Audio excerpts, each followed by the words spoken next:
문법 공부라는 건 여러분들이 수능 문법 문제를 맞히기 위한 어떤 규칙들 또는 출제 원칙들을 공부하는 그런 공부도 있지만, 기본적으로 영어라는 건 과목이기 전에 하나의 언어기 때문에 여러분들이 문장들을 분석하고 이해하고 해석하는 게 제일 중요하다라는 얘기를 했었고, 그걸 위해서는 여러분들이 독해를 위한 문법 공부를 어느 정도 하셔야 돼요.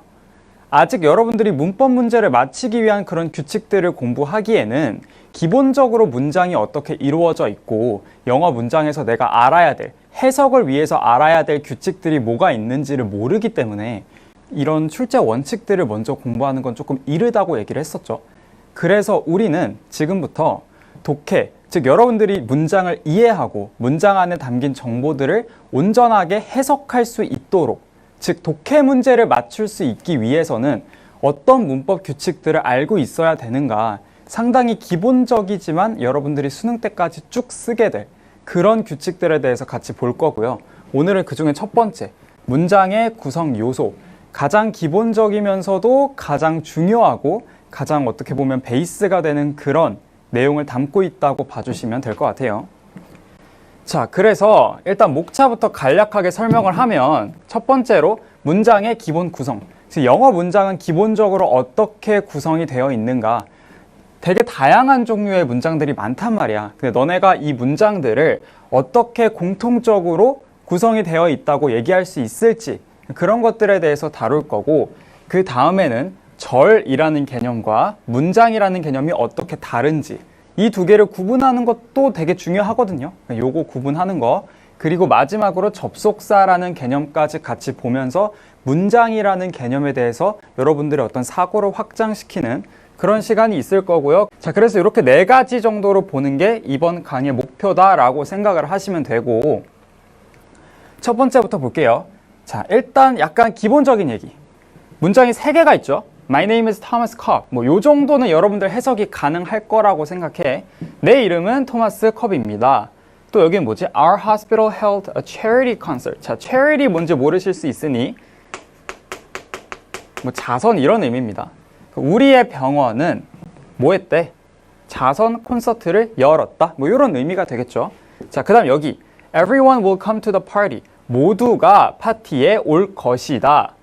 지금 이 3 문장을 제가 갖고 왔는데, 자, 보시면 똑같지 않죠? 해석도 다르고, 뭐 주어도 다르고요. 뭐 동사 쓰인 것도 다 다르고요. 시제도 다르고, 나중에 여러분들이 문장의 형식을 공부를 하다 보면 알겠지만 문장의 형식도 다 달라요.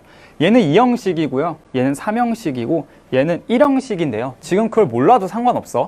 어쨌든 다 달라. 굉장히 다른 것들이 많은 이 3개의 문장에 공통점이라는 게 있더라라는 거죠. 자, 문장을 기본적으로 구성하고 있는 요소는 영어 문장에서 다 동일하게 있더라. 이렇게 시제도, 형식도, 해석도, 쓰인 단어도 다 다른 이 문장들이 기본적으로 가지고 있는 공통적인 틀이라는 게 있더라. 이 틀이 무엇인가를 잡고 가는 게 우리의 첫 시작점이 되는 거죠. 결론부터 얘기하면 영어 문장은 주어와 서술부로 구성이 되어 있습니다. 주어와 서술부. 자, 주어라는 건 무엇이며 서술부라는 건 무엇일까에 대해서 먼저 얘기가 돼야겠지, 그럼.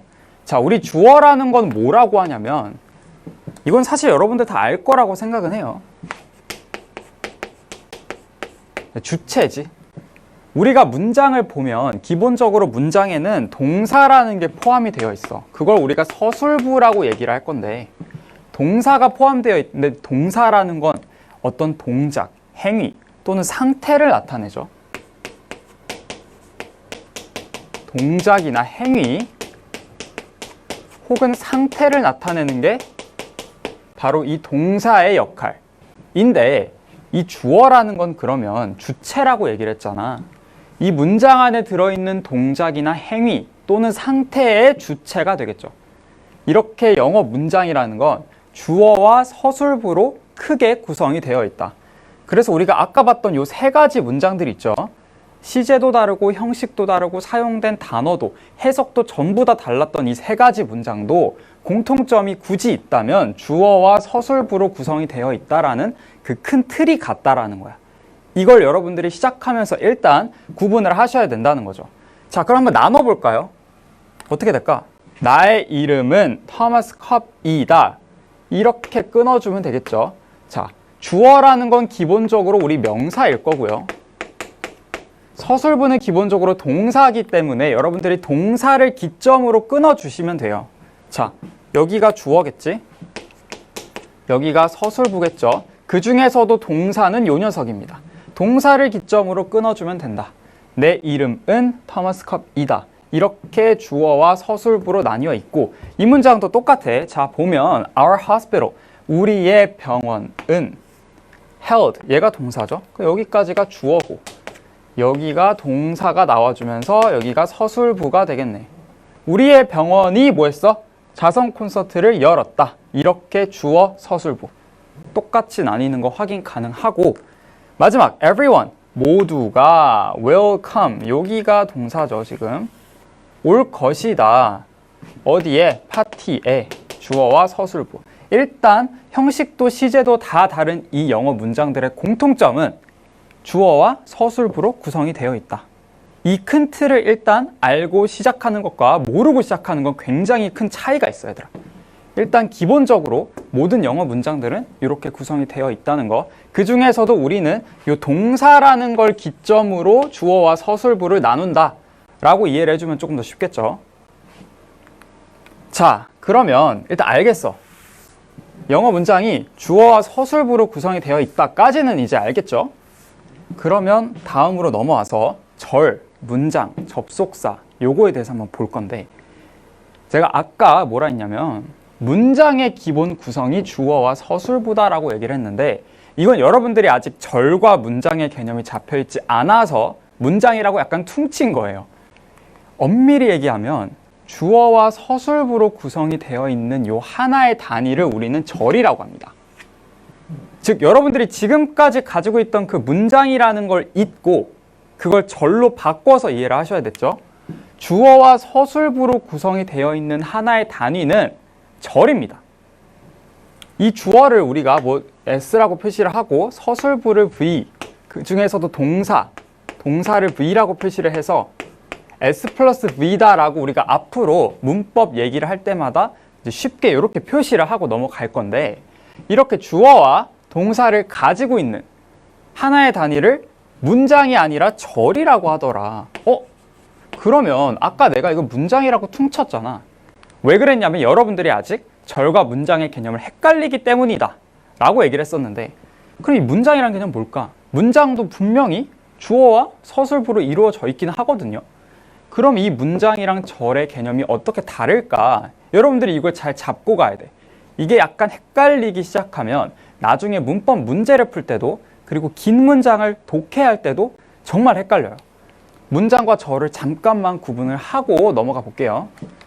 자, 일단 내가 방금 얘기했다시피 이 절이라는 것의 기준은 주어와 서술부입니다. 주어와 서술부가 있는 것, 즉 S 플러스 V라는 형태로 우리가 표시할 수 있는 애들을 절이라고 한다. 절의 기준은 주어와 서술부라면 문장의 기준은 살짝 달라. 이 문장이라는 것의 기준은 그 안을 구성하고 있는 그 내용 요소들이 아니야. 절은 주어와 서술부로 구성되어 있다라는 그 내 안에 있는 요소가 중요했다면 문장이라는 건 마침표가 찍힌다. 이게 하나의 문장 단위입니다. 이렇게 막 쭉 가서 이게 절인지 아닌지를 구분을 할 때는 우리가 여기 안에 주어가 있고 여기 안에 동사가 있는지 요걸 찾았다면 문장이라는 건 마침표 요 세 가지 있죠. 온점이든 물음표든 느낌표든 이것 중에 하나가 찍혔을 때 그 하나를 우리가 문장이라고 얘기를 해요. 약간의 기준이 다르죠. 절이라는 건 안을 구성하고 있는 내용이 어떻게 되어 있느냐 그거에 따라서 절인지 아닌지를 판단을 한다면 문장이라는 건 엄밀히 얘기했을 때 마침표가 찍히면 하나의 문장인 거야. 그 안의 내용이 어떻게 되든 간에 마침표가 찍히는 순간 그걸 하나의 문장이라고 우리가 얘기를 해줍니다. 실제로 사전에 문장이라는 단어를 검색을 해봐도 이렇게 나올 거야. 자, 그러면 우리가 근데 이 차이를 알자고 하는 게 아니잖아. 근데 이런 차이가 왜 생기냐면 보세요. My name is Thomas Cobb. 자, 주어 있고요. 동사 있죠? 서술부 있죠? 그러면 얘 같은 경우에는 하나의 절이다 라고 얘기할 수 있어. 마침표 찍혀 있죠? 그럼 문장이다 라고도 얘기할 수 있어. 이 경우에는 하나의 절이 하나의 문장과 정확히 같게 쓰였죠. 이래서 여러분들이 절과 문장의 개념을 헷갈리는 거야. 이 문장은 절도 되고 문장도 됩니다. 그럼 아래를 한번 볼까요? Who closed the window? 자, 누가 창문을 닫았느냐? 대답 뭐래? Thomas 라고 했지. 자, 토마스가요. 자, 얘 동사 있어요? 없죠? 그러면 절이야 아니야? 아니야. 얘는 절이라고 얘기할 수 없어. 그런데 마침표는 찍혔어. 그럼 얘는 문장이야 아니야? 문장이야. 절은 아니지만 문장은 맞는 이런 경우들이 생기더라라는 거지. 자, 선생님 그러면 문장 같은 경우에는 아까는 주어와 서술부로 구성이 되어 있어야 된다라고 얘기를 하셨는데 어찌하여 얘는 그런 게 없나요? 자, 어때요? 질문이 어때? 누가 창문을 닫았니? 토마스요. 그럼 여기에 우리 생략된 게 뭐야? Thomas closed the window. 요게 생략된 거죠. 이게 있었다면, 생략되지 않고 그대로 쓰여 있었다면 이것 또한 절이자 문장이었을 거야. close라는 동사가 여기에 있으니까. 근데 위에서 똑같이 반복된 거라 생략한 거죠. 한국말로 할 때도 그렇잖아. 누가 창문 닫았어? 토마스가 창문 닫았어요. 라고 대답을 할 수도 있지만 굳이 이렇게 안 하죠. 토마스요. 이렇게 생략해서 대답을 한 경우기 때문에 절이라고 부를 수는 없어. 그치만 문장은 문장이다. 이렇게 얘기를 하는 거죠. 이러한 차이가 있어. 절과 문장은 일단 기본적으로 그것이 절이다, 문장이다, 아니다를 판단하는 기준 자체가 조금 달라요. 그 안을 구성하고 있는 내용이 주어와 서술부냐에 따라 절이다, 아니다를 판단할 수 있고 마침표가 찍히느냐에 따라서 문장이다, 아니다를 판단한다라는 거. 이런 차이가 있는데 우리가 문법적으로 알고 싶은 차이는 이런 차이는 아니죠, 사실. 조금 더 우리의 내용과 직결된 얘기들을 해보자면 자, 절과 문장은 어떻게 다르냐. 앞에서는 조금 사전적인 의미 차이를 봤다면 지금은 문법적인 차이를 좀 볼게요. 자, 문장이라는 거. 자, 여기서의 문장은 무엇인가가 생략되지 않은 문장입니다. 요런 문장들 말고 요런 문장들만 보자는 거야. 이것만 봐도 절과 문장은 차이가 있어요. 자, 생략되지 않은 문장은 n개의 절로 이루어져 있다. 즉, 절이 한 개 이상이다라는 얘기겠지. 약간 수식처럼 써놨지만 여러분들 요 정도 기호는 이해할 수 있을 거라고 생각을 합니다. 자, 문장은 절이 한 개 있을 수도 있고 그 이상 있을 수도 있어. 2개일 수도 있고 3개일 수도 있고 4개일 수도 있는 거야. 즉, 절이라는 건 하나의 주어와 하나의 동사 한 개씩을 갖고 있는 애들을 우리가 절이라고 하는데 이런 S 플러스 V가 한 개가 아니라 2개, 3개, 4개 있을 수 있는 게 문장이라는 거죠. 한번 볼게요. 자, My name is Thomas Cobb. 아까 봤던 문장이지? 얘가 주어고 얘가 동사야. 그러면 얘는 한 개의 절이죠. 이자 하나의 문장입니다. 마침표 찍혔잖아, 그치? 자, 이런 케이스도 있고. 자, 보시면 이거 볼게. I think. 나는 생각해. 주어 동사 나왔지? 그 뒤에 뭐 나왔어? That the lecture. 주어 한번 또 나왔어. Will help. 동사 또 나왔어. The students. 강의가 학생들을 도와줄 것이라고 생각해. 지금 절 몇 개죠? 절 2개 나왔죠? 근데 2개의 절이 하나의 문장을 이루고 있어. 왜? 마침표는 하나 찍혔거든. 자, 그래서 절과 문장의 기준을 제가 분리를 해드린 겁니다. 마침표의 기준이 문장인데, 자, 하나의 문장 안에 절이 몇 개 왔어? 2개 왔어. 이런 경우들도 있다는 거야. 문장이라는 건 반드시 한 개의 주어와 동사로 이루어진 게 아니야. 그건 절이야. 그럼 문장은 이 절이 n개까지 올 수 있더라. 무한하게 올 수 있어요. 100개, 200개도 쓸 수 있어, 쓰려면. 물론 그런 문장이 없겠지만 문법적으로 형성할 수 있다는 거지. 그러면 한 개의 절이 쓰인 문장과 두 개의 절이 쓰인 문장은 어떻게 다를까요? 그냥 무턱대고 절을 두 개, 세 개, 네 개 막 붙일 수 있는 게 아니라 조건이 있어요. 문장이라는 건 절의 모임이거든. 결국에는 n개의 절이라고 내가 얘기를 한 게 절의 모임이라는 거야. 모임은 한 명 있을 수도 있고 두 명, 세 명, 네 명 있을 수도 있잖아. 그럼 이렇게 절이 두 개, 세 개, 네 개, 즉 한 개보다 더 많이 올 수 있는 경우는 어떤 조건이 붙냐면 요런 애들이 와줘야 돼요. 자, 여기와 여기의 차이는 얘는 주어 동사 나오고 끝났다면 얘는 대시라는 녀석이 나와줬어요. 이 대시라는 녀석을 우리가 접속사라고 불러줄 건데 요 접속사가 왔기 때문에 뒤에 주어 동사가 한 번 더 올 수 있는 거야. 그러면 다시 얘기하면 약간 정리해보면 접속사라는 건 뒤에 주어 동사를 올 수 있게 해주는 녀석이다. 즉 접속사는 뒤에 뭐가 온다? 절이 온다. 이렇게 이해하면 되겠지? 자, 접속사의 개념까지 같이 정리를 좀 해볼게. 자, 접속사가 오면 뒤에 뭐가 하나 추가된다? 절이 하나 추가된다. 얘는 조금 더 쉽게 얘기하면 뒤에 뭐가 온다? 주어와 동사가 온다. 특히 이 동사라는 녀석이 또 온다. 우리의 어떤 서술부를 판단하는 기준은 동사였죠.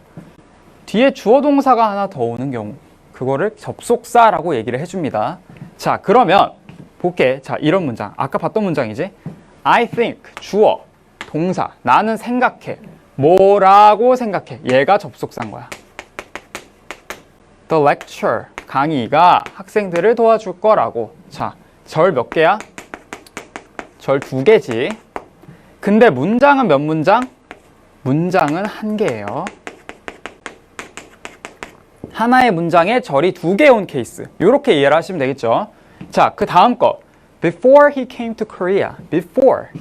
얘 접속사지. He, 주어, came, 동사. 접속사 뒤니까 주어 동사가 나와준 거고요. 그리고 또 뭐 나와? 주어 동사 한 번 더 나와. He lived in London. 한국에 오기 전에 그는 런던에 살았다. 자, 여기 같은 경우에도 접속사가 하나 나와줬기 때문에 주어 동사가 2번 나올 수 있었다. 절 몇 개? 2개. 문장은 몇 개? 1개. 이렇게 가는 거지. 자, 그러면 우리가 약간 문장과 절과 접속사라는 걸 하나의 개념으로, 하나의 공식으로 한번 바꿔볼게. 자, 문장은 절이 몇 개? n개 있을 수 있다고 얘기를 했었어. 자, 한 문장은 절이 몇 개라고요? n개라고요. 자, 이때 n은 1 이상이다 라고 얘기를 했었죠. 굳이 더 정확하게 얘기하면 1 이상의 자연수겠죠. 자, 그러면 n개의 절이 올 수 있는데 여기에 접속사까지 같이 껴서 공식을 만들어 보자는 거죠. 이때 절이 n개 왔을 때 접속사의 개수는 몇 개일까요? 자, 우리 한번 생각해봐. 주어 동사가 하나 왔어. 문장이 끝났어. 자, 요 경우는 절이 몇 개야? 주어 동사 1개니까 절 1개지. 접속사 있어 없어? 접속사 없어. 0개야. 자, 그러면 볼게. 주어 동사가 왔어. 근데 컴마가 찍히고 접속사가 왔어. 그리고 주어 동사가 또 왔어. 이렇게 되는 거죠. 자, 이러면 절 몇 개? 절 2개. 접속사 몇 개? 1개. 아, 얘네 둘의 관계는 어떻게 돼? 절의 개수 빼기 1이네. 왜 그럴까요? 왜 접속사의 개수는 절 개수 빼기 1일까? 기본적으로 문장, 우리가 온점이 찍히는, 마침표가 찍히는 하나의 문장은 문장이라는 사실 자체만으로 절을 1개 가질 수 있어. 다시, 문장이라는 사실 자체만으로 접속사의 도움 없이 주어 동사가 1개까지는 그냥 올 수 있어. 근데 하나가 추가될 때마다, 절이 하나 추가될 때마다 접속사가 1개씩 필요해. 그러니까 절 플러스 1이면 접속사도 플러스 1인 건데 얘는 시작이 빵인 거고 얘는 시작이 1인 거죠. 그러니까 일씩 차이가 날 수밖에 없는 거지. 이렇게 말하면 이해가 되죠? 원래 문장은 주어 동사가 하나씩은 아무 도움 없이 있을 수 있어. 그런데 이렇게 2개, 3개, 4개, 1개씩 추가될 때마다 접속사가 하나씩 와줘야 돼. 그러면 우리가 아까 문장을 n개의 절이다 라고 얘기를 했었죠. 그렇다면 이때 접속사는 당연히 몇 개야? n-1개 올 수 있는 거지. 여기서 봤잖아. 절이 1개면 접속사 빵개, 절이 2개면 접속사 1개. 이렇게 되는 거죠. 자, 다시. 1개의 문장은 마침표로 찍히는 그 기준을 얘기를 하는 거고요. 1개의 문장은 n개의 절로 구성이 되어 있어. 이때 n은 1 이상의 자연수야. 이때 접속사는 n-1개 온다. 이렇게. 자, 문장으로 한번 다시 보여줄게요. 자, Before he came to Korea, he lived in London. 이 문장 다시 보시면 Before, 접속사 왔네. 접속사 He came, he lived. 주어 동사는 이렇게 2번 왔죠. 절 몇 개? 2개. 접속사 몇 개? 네모 친 거 1개죠. 1개. 이해되죠? 문장은 몇 개? 1개. 여기도 볼게. When Tom이 봤어. 그의 his test score, 그의 시험 점수를 봤을 때 he thought 이렇게 왔죠? that 또 나왔네. 이것도 접속사지. It was too low. 자, 톰이 그의 시험 점수를 봤을 때 그는 그게 너무 낮다고 생각했다. 점수가 너무 낮다라고 생각을 했다. 주어 동사 몇 개 왔니? 3개 왔죠. 절 3개야. 접속사 몇 개 왔어? 2개 왔죠. 접속사 2개야. 문장은 몇 개야? 1개야. 이렇게 되는 거지. 자, 1개의 문장에 절은 n개까지 올 수 있고요. 그때 접속사는 n-1개 와야 된다. 이 공식만 딱 기억해 놓으면 여러분들 나중에 긴 문장, 우리 나중에 이제 독해를 할 때 보겠지만 정말 문장이 길어, 얘들아. 수능은 주어 동사가 이것보다 훨씬 길어요. 그러면 여러분들은 여기 안에서, 문장 안에서 접속사가 어디에 있고 주어 동사가 어디에 위치해 있고 몇 개가 왔고 그 중에서 주절은 어디고 뭐 종속절은 어디고 그런 것들을 여러분들이 판단을 할 수 있어야 되거든. 그러려면 이 공식을 알고 있어야 돼요. 1개의 문장엔 n개의 절이 올 수 있어. 절대 절이 하나만 오는 게 아니야. 여러 개 올 수 있어. 그때 뭐가 필요해? 접속사가 필요한데 몇 개? n-1개 필요해. 이걸 기억을 하고 계셔야 여러분들이 나중에 문법 문제를 풀든 긴 문장 독해를 하든 흔들리지 않고 주어 동사를 찾아낼 수가 있다 라는 거야. 알겠지? 자, 그러면